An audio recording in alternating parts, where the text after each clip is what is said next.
This is a camera. This is a camera. This is a camera. And even this can be a camera.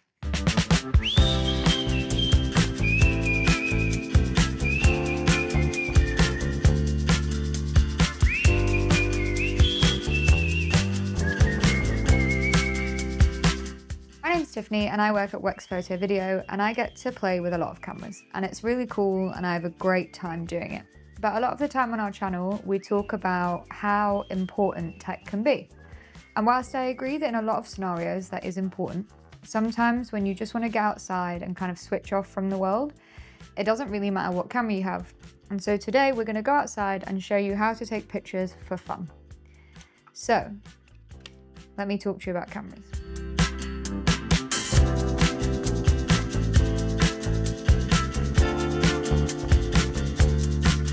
The very first thing that I want to do today is I want you to put your digital camera away. We don't need it. Because digital cameras are really technical. A lot of the time you're really obsessed with what's on the back of the camera, and that's not going to be great for you if you're just trying to switch off. So I'm going to take all my digital cameras out of play. Next, and you're really interested in just switching off and maybe going outside for a walk with a bit of a purpose, disposable cameras are amazing, but they're not great for the planet, so I'm also going to take this out of play. Now, I love an Instax so much. I think Instaxes are really fun. They're really like down to earth, and for parties, it's a really great keepsake. But for today, film is very expensive, so I'm going to put it to one side. Now let's talk about how to use film cameras, because I think a lot of you watching will feel like what's left on the table you don't know how to use, and actually a lot of them can be very simple. So when it comes to these sorts of film cameras, you'll often see people walking around with them. You probably think they're really cool, and they are really cool. A lot of them are from the wartime, some of them are from the 60s and 70s, and they're all mechanical, so they don't require a battery, and you don't need to change anything other than the film. Most of them take quite expensive film, and so for that reason, I'm going to put these away too. Now, for our filmmakers in the room, there is absolutely nothing wrong with a nice little walk, making some footage that's maybe just for you and it isn't going to go anywhere. So I have got some Super 8 cameras, and they're beautiful, very low pressure. And again, you don't really have to think about what you're shooting necessarily in the same way. You can't watch it back and reshoot it. For things like having joy, I think that's really great. But for the purposes of today, not for me. So that leaves us with the point and shoot. Now, the thing about a point and shoot film camera is that they're so easy to use and really great to shoot with. So we're going to head outside and I'm going to show you exactly how I would set it up. For me, photography has been a really great way to de-stress. I've always really loved going outside and just photographing people, photographing the streets, photographing where I live. And I do that every Sunday still to this day, and I've lived here for about 8 years, so tells you how much I like taking pictures. For me, when I go out and I do these shoots, half the time I don't look at the pictures anyway. There's some rolls of film I still haven't gotten developed, and it's been 2 years. Vivian Maier very famously never developed any of her film. Sometimes it's just about going outside and having a purpose for walking around, especially if you're having a bad day. And who knows, maybe you'll be Vivian Maier one day. So let's talk about how to get set up, because for this, you basically want to go outside and just enjoy yourself. You don't want to be overthinking about whether the pictures are good, because first of all, it doesn't matter. And second of all, the greatest thing about shooting on analog is that you can't see the pictures anyway, so you don't even have to think about it until later. So with this camera, this is a £10 film camera from eBay. Wex do occasionally have some film cameras in stock. We also have a really great used section, so that's also a great place to pick up cheap cameras. And the great thing about the cheap ones is that they're also very easy to use. So on the top of the camera here, you can set your focus range in feet. You can also set it to infinity, and essentially what that means is that it's going to be in focus for anywhere in the shot. Then on top of that, you can set your shutter speed here. But the greatest thing about these cameras is that they always have a recommended setting. So if you're shooting outside like this and it's fairly light but not too bright, you can just set it to where the arrows are on the top of the camera. If you are in a really bright setting, my advice to you, the same with any digital camera, is to go 1/250, because it's fairly fast and you won't get the blur or the shake. You can upgrade to a slightly more expensive camera, and when I say expensive, I mean £35. Now you're probably thinking, Tiffany, these pictures are going to be awful. And actually, I've been really pleasantly surprised. So what I like to do outside of work is just like play around with different looks of film. And to be honest with you, most film cameras I've used are pretty capable as long as the shutter speed's high enough for you to be able to shoot handheld. Now on this camera, it's slightly more complicated, but hopefully we'll still understand it. You can go on your phone and download a light meter, and that will tell you what you need to set it as. But personally, I'm all for winging it on a shoot like this. So once again, you've got it in feet. Personally, I like to set it to around 25 feet, and the reason for that is because you're likely to be shooting lots of different things. Think about how far you are away from a person. If you like to shoot people more close, I would say 10 is probably your sweet spot.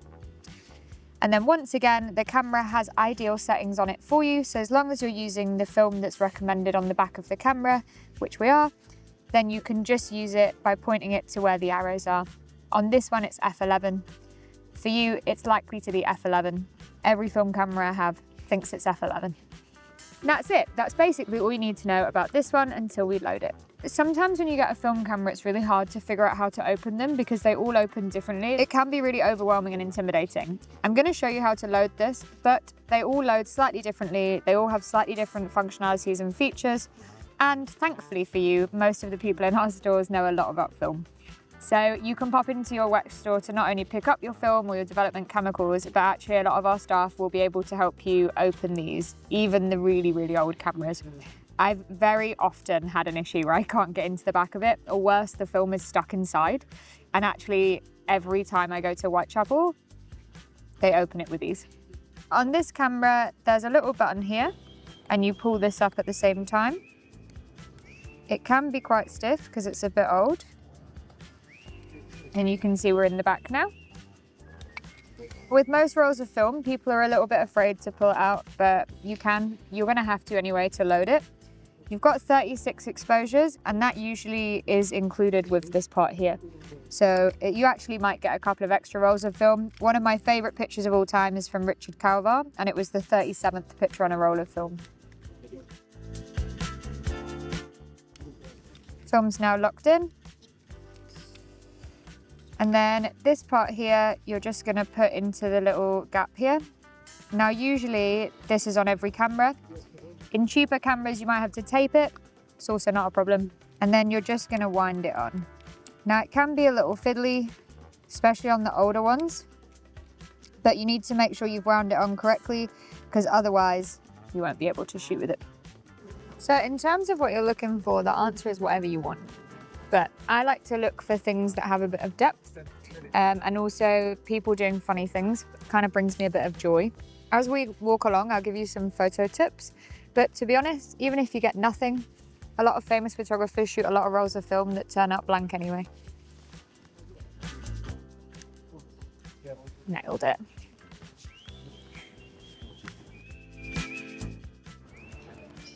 Things like this can be really nice.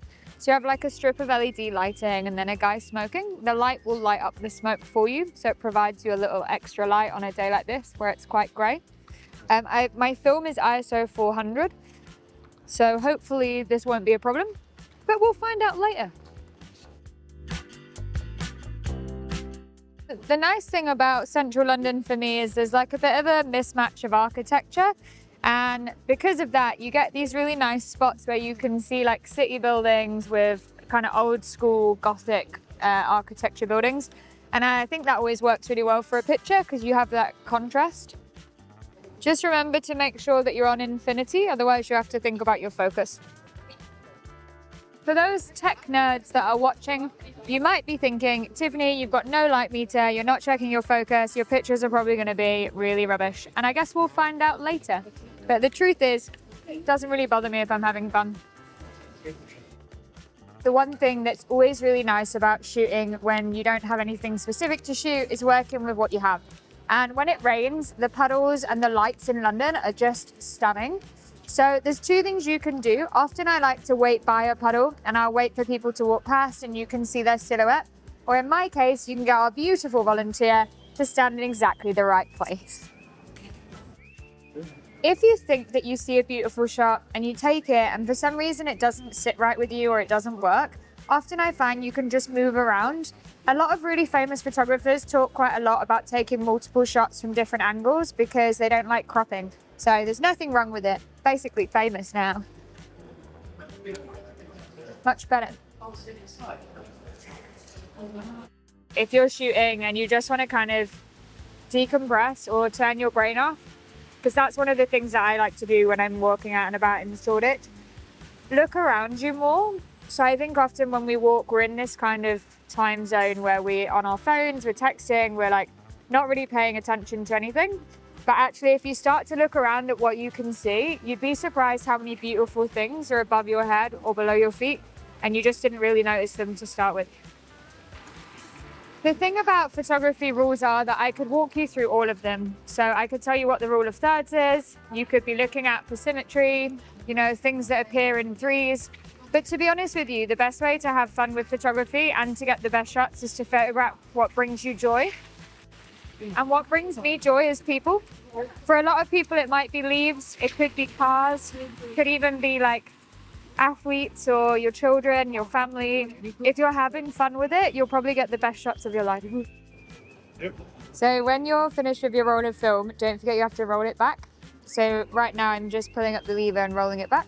And you're probably like, how do I know? You can kind of feel it. There's like a little pressure when it's rolling in. And then at some point there's no pressure on it anymore and it's very easy to do. And then you're ready to take it out of the camera. I think the thing with photography for joy is remembering why you're doing it in the first place.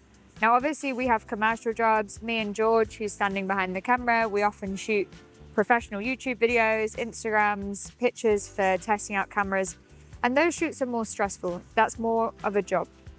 But one thing I really loved about photography when I was little and probably throughout the entirety of my life is that it helps me to really calm down my brain, especially when there's so much stuff going on in the world that maybe isn't great and you're getting overwhelmed by what's happening with other people's lives or with Instagram, with YouTube, with the news.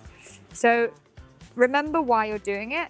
And if the reason you're doing it is just for a little bit of joy, go out with your friends, jump in puddles, photograph things, watch them fall over, take bad pictures. It's got to be a lot more fun than overthinking things inside. Nice. So I'm officially out of film and in dire need of a beer. Apple crumble, if you're wondering. So let's talk about tips for today. Now, we've been out in the sun, the rain, the hail. Somehow we've covered it all, albeit that's living in London for you. But what's really important is the photographs. Now, I'm not gonna, because it would be a waste of film, but I would happily open the back of this camera now and throw it all away, because today has been super fun. I really enjoyed it, especially the part where George got heavily rained on and had no shelter to hide under and didn't bring a jacket. Great. But let's talk about what's important, because if you're photographing to enjoy yourself, what you need to remember is what it's for and whether you're actually bothered about using them. When I go out for work or when I'm doing commercial jobs, I have to really think about taking good pictures. I have to try hard. And the funny thing is, if you talk to any famous photographer or you watch the videos that we have on our channel with famous photographers, they'll tell you that 5 good pictures a year for them is called successful. So they probably have hundreds of rolls of film that not only were bad, but also never came out or that they had their finger in front of. It really doesn't matter. For me, it's about hanging out with my friends, enjoying the situation that I'm in, and if I get a good picture out of it, even better. Now, in this video, you may see some pictures, you might not if they didn't come out.